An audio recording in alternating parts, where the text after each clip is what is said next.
I'm Richard Saxton with Market Talk. We're at Town Hall, Los Angeles, and our guest is Jac Nasser, the President and Chief Executive Officer of Ford Motor Company. We spoke to you a few months ago, but since then you've been spending some of that $23+ billion of Ford's cash reserves. You've bought Volvo. What's next? And tell us about the Volvo deal and integration. Well, the world moves on, Richard, but we're in the process, of course, of an acquisition of Volvo. It needs the Volvo shareholders' approval, and that hopefully will come through early in March. But the whole automotive industry, just like many other industries, really is consolidating on a global basis, and economies of scale in this industry and leading-edge technology becoming more and more important. And Ford Motor Company, with Jaguar and Aston Martin and a strategic relationship with Mazda and, of course, the Ford brand, and Lincoln Mercury based here in California, and now with the acquisition of Volvo, gives us a very broad bandwidth that appeals to many consumer segments, and also gives us the capability of being very strong geographically in regional markets around the world. Some of the Volvo dealers told me that what they like about the deal is the access to Ford credit, the financing. How do you see that as an attribute?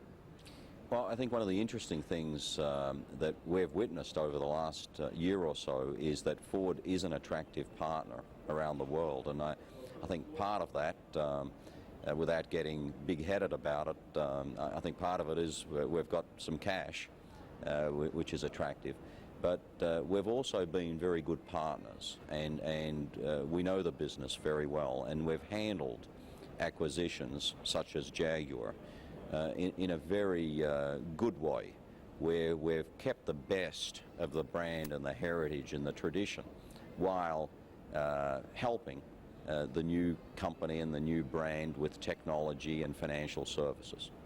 The Volvo deal was reported to be about $6.5 billion. That leaves a lot of cash left. What's next?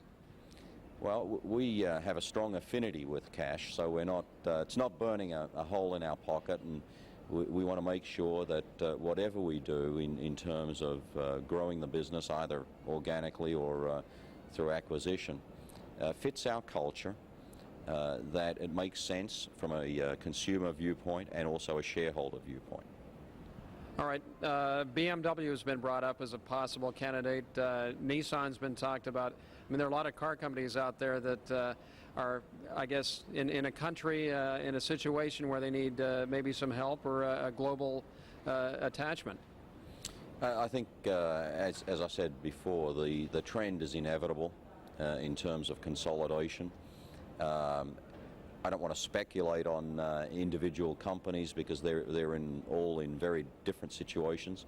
BMW, of course, are going through some very serious issues with one of their divisions, but they've made it extremely clear that they want to be independent, and I think we have to respect that position. They just had a management change, and there was, I guess, a rumor that one of their board members may come over to Ford. What's the story there? It's Wolfgang Reitzler, who's the number 2, or was the number 2 at BMW. I've got a strong personal relationship with him and respect him a lot. But the German employment contracts are very complicated, and I think I'd rather stay out of that until Wolfgang Reitzler has had an opportunity to really see where he is. So the Quandt family pretty much wants to keep BMW and not get into a deal with Ford? That's exactly their position. So you've talked to them about it? Oh, no, I'm just... that was a trick question, I think, Richard. I think they've made it pretty clear through their board that BMW as a company would like to remain independent. The consolidation in the automotive industry globally, what's the next move? We've seen a lot of get-togethers here among car companies, the latest Ford and Volvo. What's next? I think it's difficult to predict what will be next and when further consolidation will take place. But I think what's for sure is that it is inevitable that more consolidation will take place, and probably over the next decade or so. And it's going to be interesting because I think this is an industry, the automotive industry, where economies of scale and investment and sharing of technology and sharing the risk is going to become more and more the mode of a business enterprise. And unless you're producing somewhere in the range of 5 to 10 million vehicles a year, I think it's going to be very difficult to be a robust and strong company. And on that basis, I think we'll see the global industry really being driven by 5 or 6 very large companies and several niche players that maybe are producing less than 1 million vehicles a year each. So, end result, tremendously competitive industry, more consolidation to come. Nissan has been bandied about. You talked about BMW. Do you want to forecast the next move? I think it's difficult to forecast because they're clearly companies in different categories. Some companies who are in deep financial trouble, and other companies that perhaps an alliance of some nature would make them stronger. So I don't think there's a specific template that would fit every one of the companies mentioned. With the acquisition of Volvo, is that going to change the dealership structure in the U.S.? We haven't really thought that through completely, but Volvo is a strong brand. It fits in very well with our existing brands. It complements the strengths that we have. So we'll take a look at that as time goes on. Let's talk about the share price, which has been soaring. The stock has done incredibly well. 46-cent quarterly dividend. Are you going to hike the dividend, and what's your comment on the share price? Well, last year we had an incredible year. Ford shareholders enjoyed an 89% value increase over the year, and we did lift our dividend in the latter part of the year. I wouldn't want to comment on what our future plans are, but I think it's very clear that we're in a strong financial position. We're in a strong market position.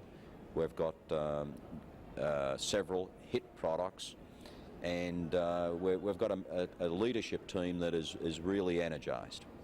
Most of the profits, and I don't know if that's surprising or not, come from the North American operations. Globally, you're seeing losses in a lot of the regions. Well, I don't think that's a surprise. The U.S. economy is, of course, probably the only major economy in the world that's doing very well.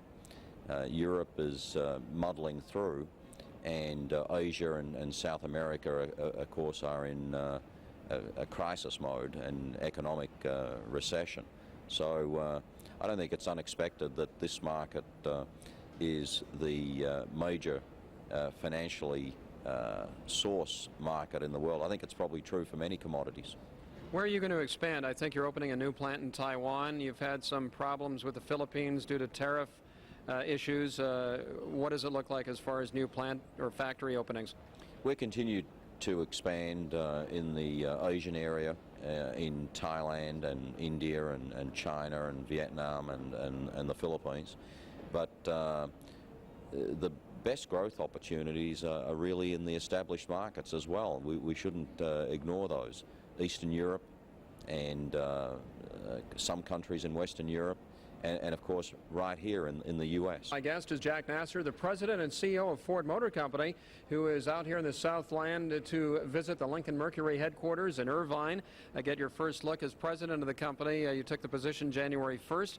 You met the employees, get a good feel for California and headquarters of one of your important divisions. It was really a tremendous visit for us. We started the week off, of course, with a Ford UAW conference at Anaheim, and this is an annual conference where we get together and really talk about where we are in the business and exchange ideas with the United Auto Workers. And while we're out here, of course, it was I had to visit what's irresistible to me, and that is the relocation of Lincoln Mercury to California and the impact that's having on what Lincoln and Mercury really stand for. And it was just a fabulous visit to meet the team, many of them new members recruited here in California, and to exchange ideas with them about the future growth and strength of Lincoln and Mercury. You mentioned UAW. We know what American Airlines just went through with their pilots. GM last year with their strikes. Going into the new millennium, how does the union situation look for Ford?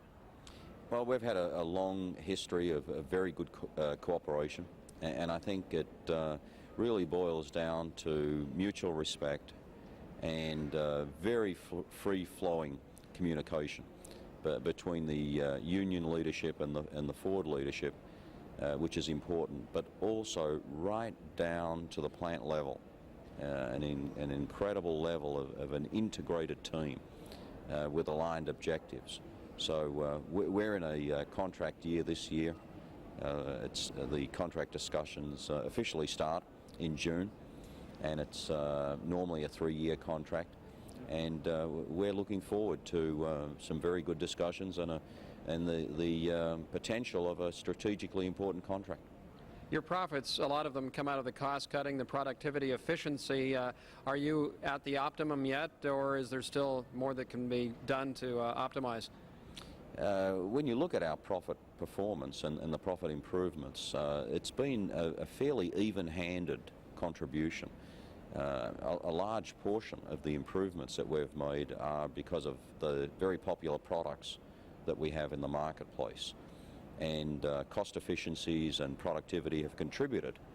But I'd say it's really it's been more even-handed in terms of the texture of the profit contribution. Talk about design in vehicles. What are you looking forward to? I know you have a lot of concepts out there. What's going to be hitting the road in the future that you're looking forward to as being a bread and butter vehicle? Well, for the U.S. market, we'll be introducing the Ford Focus later in the year, and this is a vehicle that we've just introduced in Europe, and it's won almost every accolade you can imagine in Europe, including the very prestigious European Car of the Year award. And this will be an entry-level but aspirational vehicle. It's discernibly different. It'll connect both emotionally and rationally, and we think it'll have a very broad appeal as well.